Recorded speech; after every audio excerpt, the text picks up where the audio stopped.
All right, so the rest of this is on exponentials and logs. And why we talked about inverse functions are because exponentials and logs are inverse functions. They are inverses of each other. Okay, if you have y equals a to the x, you can convert that to a log. I'm going to use these same variables. Excuse me. So my log is not going to be y equals. When you write a log, the a is the base of the exponential, so the a is the base of the log. The answer to a log is an exponent. A log finds an exponent. It took me a long time to realize that when I was a student. But a log gives you an exponent. The answer to a log is an exponent. And then what is inside of the log, what you're taking the log of, is the answer to the exponential. All right. So that's how, excuse me, I have something in my throat. That's how you convert back and forth between logs and exponentials. So some quick properties, and I'm going to try to sketch a graph, and I can tell you that that is not going to go well because I can't sketch graphs and stats either. The properties of, we're going to use y equals a to the x. So these are good for any exponential, just basic exponential. Anything else is transformed. But like y equals e to the x is the one you're going to see the most. So I should probably just say e to the x. But the domain of a exponential function is all real numbers. We represent that with a double vertical line r for all real numbers. The range of an exponential function is 0 to infinity. Oh, for goodness sake, sorry about my dog. Is 0 to infinity. It only has positive values. If you take a look at the graph, sorry, I'm going to pause it. Okay, if you take a look at the graph, this is what the graph of just kind of a generic exponential looks like. So you can see on the graph, like if you were to graph it on your calculator, you have all the x values. It goes off, there is no rightmost and leftmost endpoint. So you can say negative infinity to infinity. Your range is 0 to infinity, but we don't have brackets on 0 because it never actually hits 0. And so as a result, this has a horizontal asymptote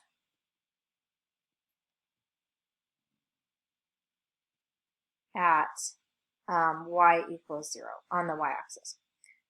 Some properties of the log. Y equals the log base a of x. And this time I did switch the x and the y to make it look like kind of a normal function. Just for the purposes of talking about how you convert between them. That's why I did it that way. All right, so domain and range, that was not a bad graph, I guess. So we'll try graphing this. I just can't draw straight lines. For a log, a generic log kind of looks like this. That's not a very good, it does have a vertical asymptote there. This crosses the y-axis at 1. This crosses the x-axis at 1. All right, so both of them are 1s.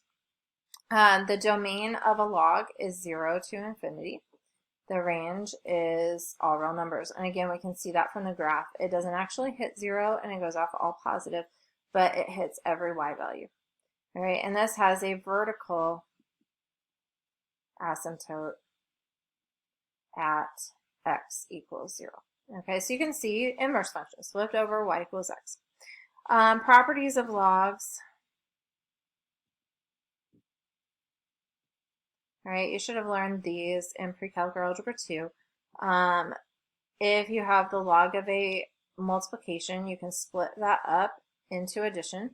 So the log is not, you can't factor a log out. A log is a function. All right, so just like sine and cosine, you can't separate the log and the number, but it does have some nice properties because of the properties of exponents, because it's related to an exponent. All right, log of a division, you separate that into the log of the top minus the log of the bottom, and in fact, that's where these properties come from, are the properties of exponents.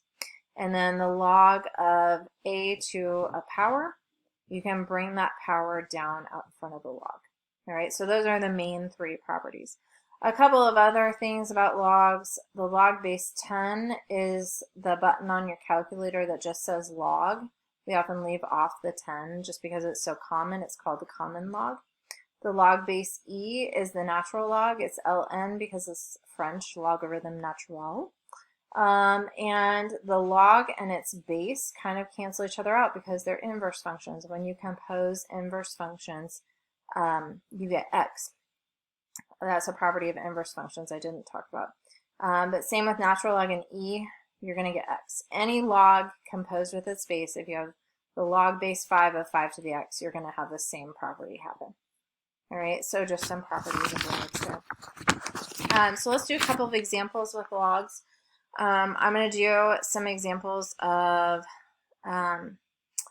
expanding a log and then using these properties, and then we'll solve some equations. All right, so this one is a pretty complicated expansion. You can expand, or sometimes people call it condense a log, write it as a single log. I'm just going to do an expansion, but condensing is starting at the bottom and getting back to this, writing it as a single log. So first thing that I notice is there's division. I'm going to go ahead and do the log of the top, and probably I should really put parentheses around that, minus the log of the bottom. This has a multiplication, so I'm going to go ahead and separate that out. So that separates with addition. And at this point, you don't really need parentheses around this anymore because they're single things. This, we can't separate, but it's got the square root. The square root is really the 1/2 power. And so we can use this third property here and bring the power down. So it's going to be 1/2 log of x squared minus 3. Now that one we do need parentheses around because it's 2 terms. So you do need the parentheses there. The last thing that we can do is bring that 2 down out in front. When you are expanding, you don't want to have any exponents if you can help it. I mean, this exponent we can't. It has to be outside of the parentheses. It has to be on the whole thing. And you cannot distribute a log over addition or subtraction. It doesn't work that way.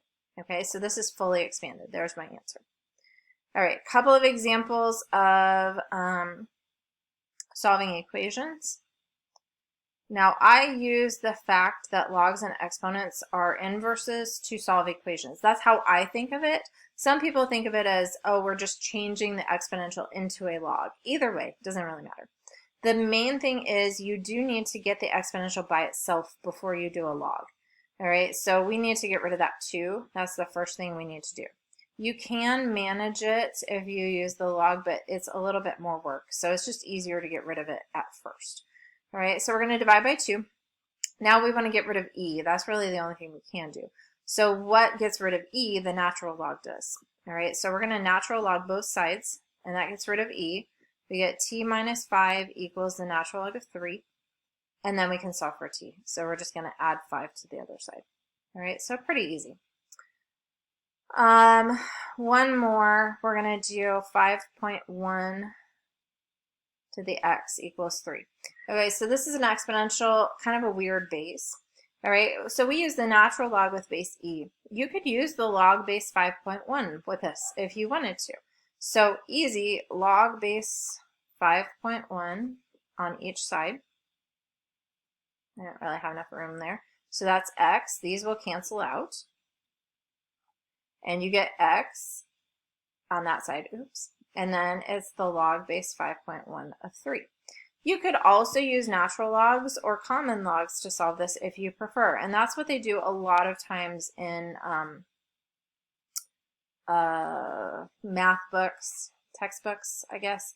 A lot of times they will say, oh, just take the natural log of it or take the common log, either one. You can bring down the exponent and divide by the log of 5.1. All right, these two things are the same thing. This is called change of base formula versus this. All right, if you can't, like we can't type this in our calculator, actually you can technically on the newer ones. There's a function that will do it, but easily you cannot type this into your calculator. So change of base is the log of the top over the log of the bottom, and you can do it with either the natural log or the regular log. All right, either one is fine. One last example on logs. We're going to do a little bit complicated solving equation on the logs. So we're going to do the log base 4, 2 times the log base 4 of x minus 2 plus the log base 4 of x equals 2. All right, to be able to solve a log equation, you need to get a single log. If you had logs on both sides, then maybe just a single log on each side. But for sure, when you have logs and a constant, you need to make it a single log. So we actually have to condense this. So we're going to use this property on exponents. We're going to use it backwards. All the properties backwards, really. We have it like this, and we're going to write it like that. Okay, so we're going to bring this 2 up as an exponent. So it's going to be the log base 4 of x minus 2 squared plus the log base 4 of x. You have to do this before you do any addition or multiplication or division. All right, so then the next thing that we can do, now that we have we can't have any coefficients on our logs to do this.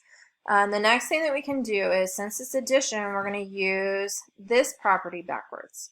All right, so we have addition, we're going to turn it into multiplication. So it's going to become the log base 4 of x minus 2 squared times x. All right, so then we're going to get rid of the log. How do we get rid of the log? We use the base. Or you can think of it as converting to an exponential, whichever way. So I say, okay, I'm going to use 4 as my base. It's going to become an exponential. These cancel out, and I get x times x minus 2 squared equals, now this side becomes 4 squared, okay? That becomes your exponent on the 4, right? It's essentially you're converting it to an exponential, or you're exponentiating it. I don't know what the right word is, but this becomes an exponent on the 4, which is how these cancel out. And this becomes then an exponent on the 4. Now to solve this, we do actually need to FOIL this out and multiply it out. So x minus 2 squared is not x squared minus 4, it's x squared minus 4x plus 4. You have to write it twice and FOIL it. 4 squared is 16. This becomes, sorry, this is getting a little bit long for the video. I don't like to do these this long, but we want to finish this.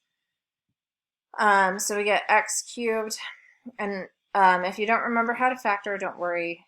I'll teach you in a couple of classes. You have to have it equal to 0. If you don't know how to solve this at this point, you could graph it maybe and find the intersection or find the zeros. You factor by grouping. You take the first two and you say, what's their GCF? It's x squared. You factor it out. X cubed, take away x squared gives you an x. This one will give you a minus 4. Then you do the same thing here and you say, what's their GCF? It's 4. Greatest common factor. 4x divided by 4 is x. 16 divided by 4 is 4.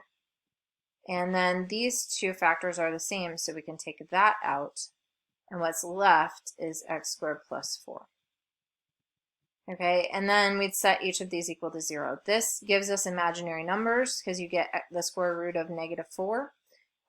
This gives you 4. All right, so I'm skipping some details on how you solve this because we are going to go over factoring later. But if you have questions over that, be sure and ask in class.